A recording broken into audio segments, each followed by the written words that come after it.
Another movie that was announced for 2027 is Man of Tomorrow. Let me ask you this question, Adrian. Superman, he's not a Batman-esque character who typically has a sidekick, right? Right. Batman, about 50% of the time, has a sidekick. Sure. You know, he's got a bunch of fucking Robins. He had more Robins than he knows what to do with.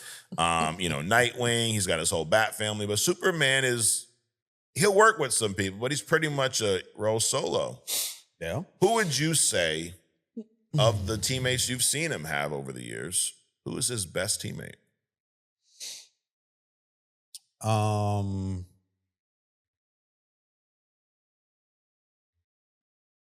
What's the guy, Mr. Miracle? I mean, the black guy. Terrific? Mr. Terrific. Okay. I would go with that. Okay. And in this movie, Man of Tomorrow, it sounds like Superman is going to have a teammate. It's not going to be Mr. Terrific. Mm-hmm. It's going to be someone who is his arch nemesis, Lex Probably Luthor. Oh, really? Yes. I was going to say Brainiac. Brainiac. Some version of a Brainiac. Nope. Like Brainiac 5 or something. It's Lex Luthor number who one. ends up with Supergirl. Really? In the future. Yeah. Oh, shit. So who knows what's going to happen in that movie, Supergirl. Holy shit. It's crazy the contrast between that because they wear the same costume. Sure. So I think initially people are going to think, oh, it's just going to be a girl version of Superman. Yeah. No. Yeah. Don't bring the kids to that one, maybe. Yeah. But you might have some splaining to do. Yeah. Oh, yeah. Yo, Snoop. Stay out of this one, bro. Superman, Lex Luthor working together in Man of Tomorrow is all pretty much been confirmed by James Gunn. It kind of makes sense because in a lot of ways, Luthor is like Doom from Marvel. He will align with those who he needs to in order to get his agenda. Correct. But he always has an agenda. Absolutely. So basically, he aligns to use them to get his thing done, and then he cuts you loose. Yeah. Not even knowing anything about this movie, I would say that by the end of it, Lex is going to turn on. Oh, absolutely. Right. Yeah. But I think this is a cool idea because it has at least me thinking, what has to happen in that universe for Superman to agree to work with Lex Luthor? Right? Like the salvation of humanity. Absolutely. And what does that salvation look like in order to motivate Lex? Like, why does that matter to him? Because he's getting some out of it. Right. Like a planet.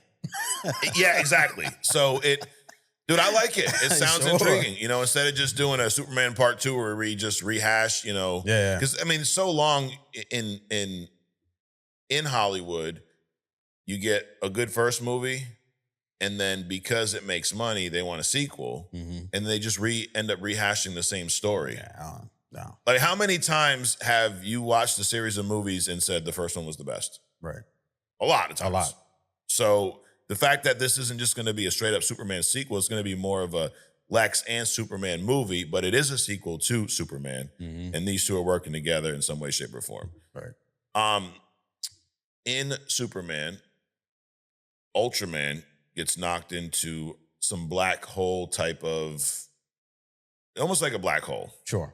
He could be in another dimension somewhere. Is there any chance that he comes back as Bizarro and well, first of all, let me just stop there. Is there any chance he comes back as Bizarro? That's initially what I thought. Right. It's probably the most. As soon as I saw that, I'm thinking he's going to come back as Bizarro. Okay. If he comes back as Bizarro, is there any chance that he's such a fucking problem that these two need to work together to stop him? Or does it need to be a bigger threat? I mean, he could be, because remember, Bizarro was always like this, kind of like a retard. Yep. Right? You know, he flies around like in the fetal position, uses, that's right. three-letter words and shit like that. He got a daddy named Forrest too. So if you bring it back, that version of Bizarro, I'm thinking probably not. Yeah. But again, these people have powered up over the years. I mean, look at Sue. right? True. Versus how they brought her out in the movies. Yeah. Wolverine, how I mean, he was always a badass, so that's a bad example. But anyway, so they've matured the powers of these people over the years. So potentially, I'll say potentially, but if they base them on the historical Bizarro, no. Yeah, gotcha. This is an art piece here that Jim Lee sketched, and James Gunn shared this when he made the announcement about Man of Tomorrow. Nice. So let's let everybody see that. You got Lex, you got the David Corn Sweat version of Superman, at least with the suit anyway. What I've seen Lex in this, attire before. Sure. What is it? Almost like an Iron Man type of suit? What is this? It is. It's, Okay. it's an armor. It's an armor. Okay. It's kind of like Iron Man's Hulkbuster. Yep. It's designed for him to be able to go, at least more toe to toe with Superman. Okay. Can he fly with this? Yes. Okay.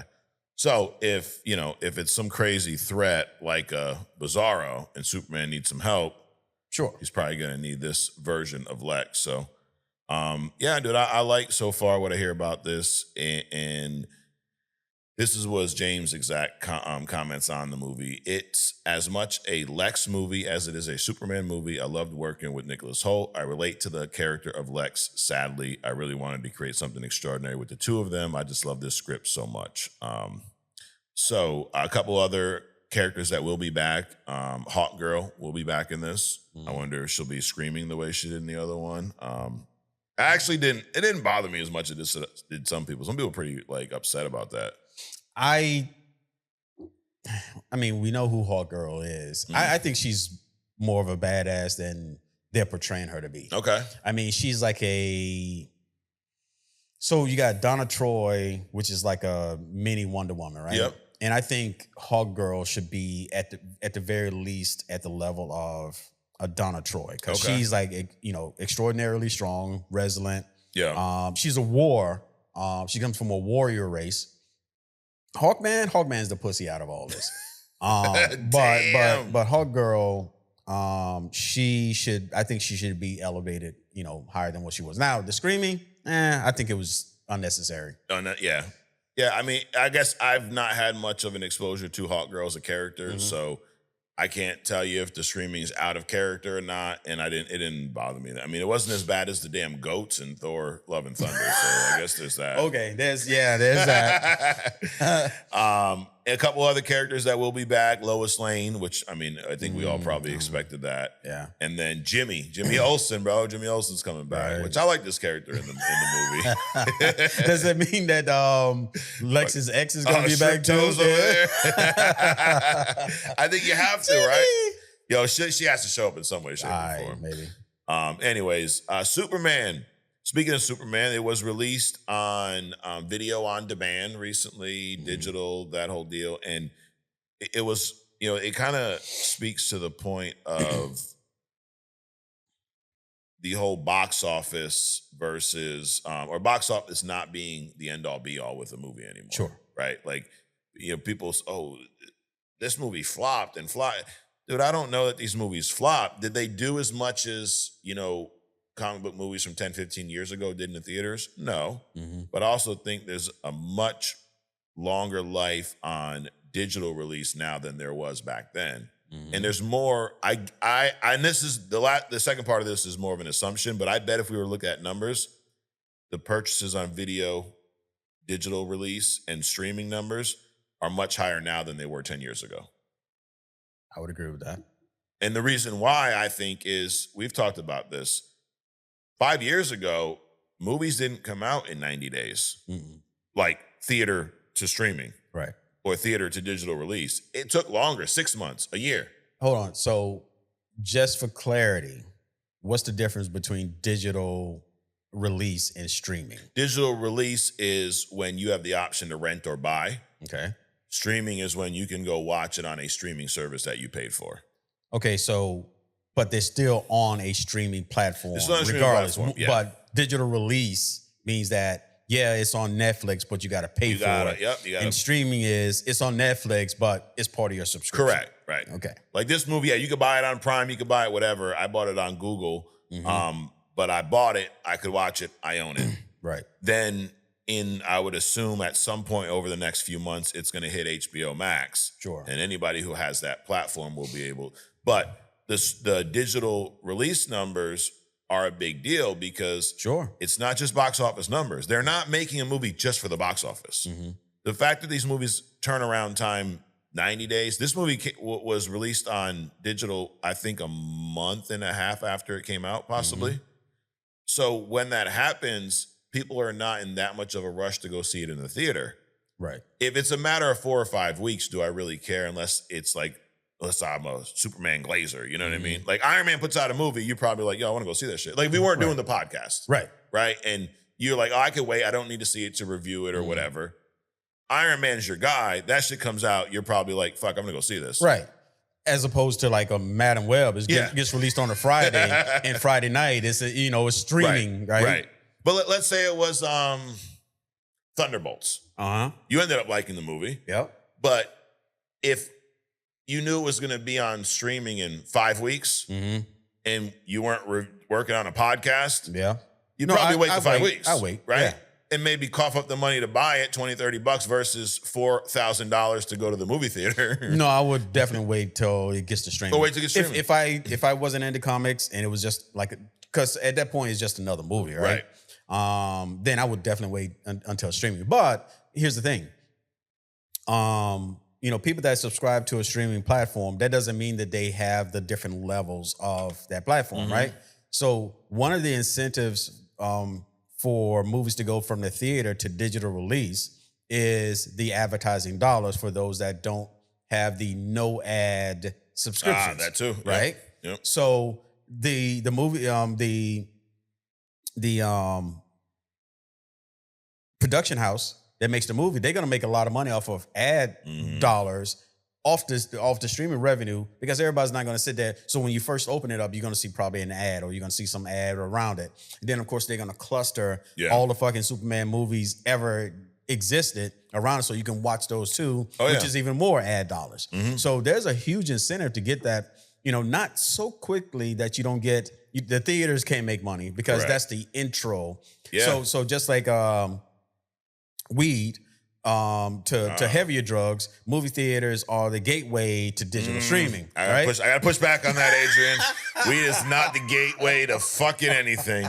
That's a goddamn fucking lie. That's a myth. It's a myth. It's a fucking myth. I don't use the shit. Don't know. So okay. Well, let's just say I have a lot of personal experience there, and it ain't been a gateway to a motherfucking thing except for a box of donuts. It's a gateway to fucking eating donuts. I'll tell you that. Got it. Shit. So once things push into the movie theaters, there's a whole thing around that, right?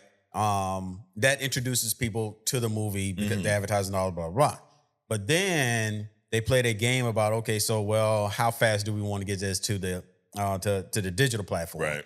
And then there's all these revenue dollars around that as well. Sure. So, well, speaking of revenue dollars, Superman box office worldwide ended at about 614 million. Not bad. No. But this past what was it, a few weeks ago when it hit these on-demand platforms, Superman has done more in its first 3 days than any other 2025 title in their first 3 days. So through some third-party research here, 527,000 households watched this digital version of Superman during the first 3 days after its release. Now, in order to watch these, you'd either have to rent it or buy it. Right. Okay. 527,000 individual households did that. A lot of fucking money. Because to rent it, it's not even worth it to rent it to me. Rent it's like $25. Buy it's like $30 or something, some stupid shit like that. Like, and you maybe fact check all that shit. But I know that. So I'm cheap then because I be buying when movies get down to like, it's like a $3 rental versus a $12 buy or some shit like that. But this thing, bigger 3-day performance than any other movie. The Minecraft movie took 6 days to reach 471,000 households. Mission Impossible, The Final Reckoning, took 6 days to reach 618,000. And Superman was over 500,000 in 3 days. So kicking ass on streaming. Yeah. You know, but to the point of it, dude, it's not just box office. So Right. people that, for some reason, there's people out there that it makes them feel good to say that a movie studio, which they're a fan of, by the way, flopped. Right. It's like, wouldn't you want them to succeed so they can make more content if you're truly a fan of it, right? Like, Aren't those the same people like the directors and the actors that, well, comic book movies aren't really movies and they shouldn't be viewed as movies, right? yeah. It's the same bullshit. But I think these are, a lot of it comes from the people that say they're fans. Like, dude, I love the Marvel stuff, but they fell off. It sucks. So fuck, that's why it flopped. Because that'd be like, to me, wanting a comic, if you're a fan of comic movies, wishing that a comic book movie fails or being excited to point out that it flopped is the equivalent to if I'm a Yankees fan and I'm celebrating when they lose a game. That's why they fucking suck. Like, well, bro, why do you watch them then? Well, I mean, I think it's also their level of education. And that's what we're here for. You're saying they're stupid. To kind of like, I didn't say that. I didn't say that at all. I'm just saying that they don't understand the business of True. this new media platform. Yeah, no, it's definitely a business.